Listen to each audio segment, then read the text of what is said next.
this young man is someone that Eddie Hearn fought tooth and nail to sign, and he really had to fight off a lot of competition to get him on board. And everything we've seen of him so far, just in the build-up and in his training camp, and even on the ground here in Tulsa, shows he's got an incredible future ahead of him. So please fire away with questions. I believe, Mark, have you got one there, sir?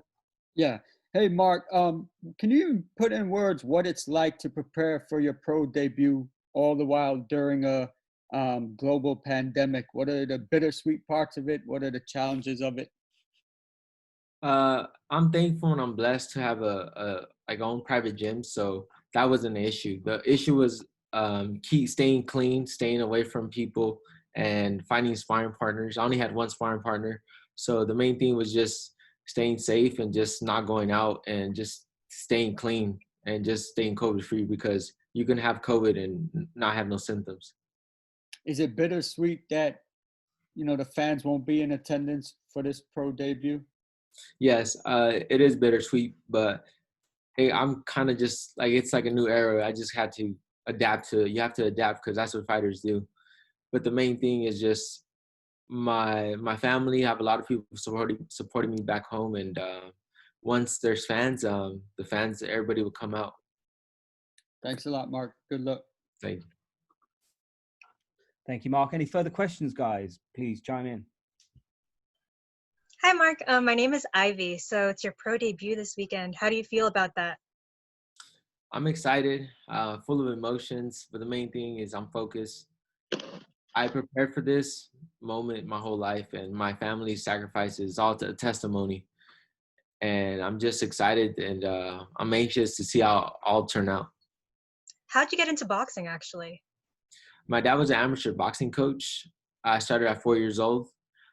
I didn't really like boxing at all until the age of like 15, until I started really winning a lot.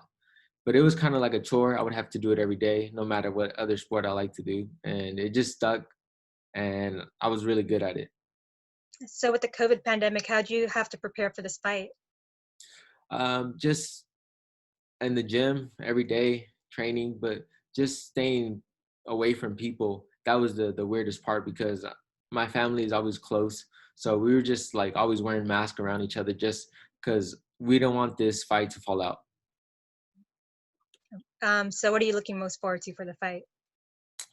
I'm looking forward to getting the victory, honestly, and making my family and my dad proud. Is there anyone out there that you actually want to fight? Not right now. It's my pro debut. You never know. Weights can change, belts can change, and like my main thing is just be the best version of myself every day. Totally. Good luck this weekend. Thank you. Thanks, Ivy. Guys, further questions for Mark, please? Yeah, I've got one. Hi, Mark from London. How are you doing? Doing good. I read some very interesting things about you. I don't know whether they're all true or not, but like if you'd actually been 6'6", you'd have been a basketball player. If you'd been a little bit taller in your freshman year, you probably would have been a soccer player. Obviously, you've got athletic genes. And I don't believe you're not looking at any other boxer, because you must, given how everyone's talking about you, you must be looking at the big defining fight of your career, probably in about 2.5 years, 3 years time, is going to be a fight with Vasyl Lomachenko. You must look at Vasyl Lomachenko and think, I'm the right size, he's the right name, he'll be at the peak of his powers, I'll be the young rising star. You must look at Vasyl Lomachenko as a future opponent. Honestly, me calling out Lomachenko, I look crazy right now, but looking, Yeah, you always want to shoot for the big names in the sport. But yeah, if the opportunity presents itself, like I'm not backing down from any challenge. But I believe that Lomachenko, he's really talented, and he has 2 gold medals for a reason. But yeah, back to the soccer, I really wanted to be a soccer player growing up. That was my thing, soccer player. Were you very, very talented at it then? Yeah, I was playing under 14s at the age of 10. So I was tiny, but I was fast and I was good. But my dad just took me out because he's like, you work too hard for a team. I want you to be in an individual sport. And have you found that eventually? That because apparently when you were 4'10", age 15 or whatever, you were actually brilliant at basketball as well amongst the giants, kind of thing. Is that true? Yeah, I was really good at basketball. My dad didn't really like me playing basketball. I was still boxing at the time. And my dad was just like, I was going to tournaments, I was winning the tournaments, but my focus is going to play basketball, go do this, go and do that. But the boxing stuck, and I made Team USA. I won gold medals overseas, and I just fell in love with the sport. And finally, like a lot of other great sports people who will have told many of us over the years, now that you're in an individual sport, you've got your own gym, as you say, you're able to control your own environment.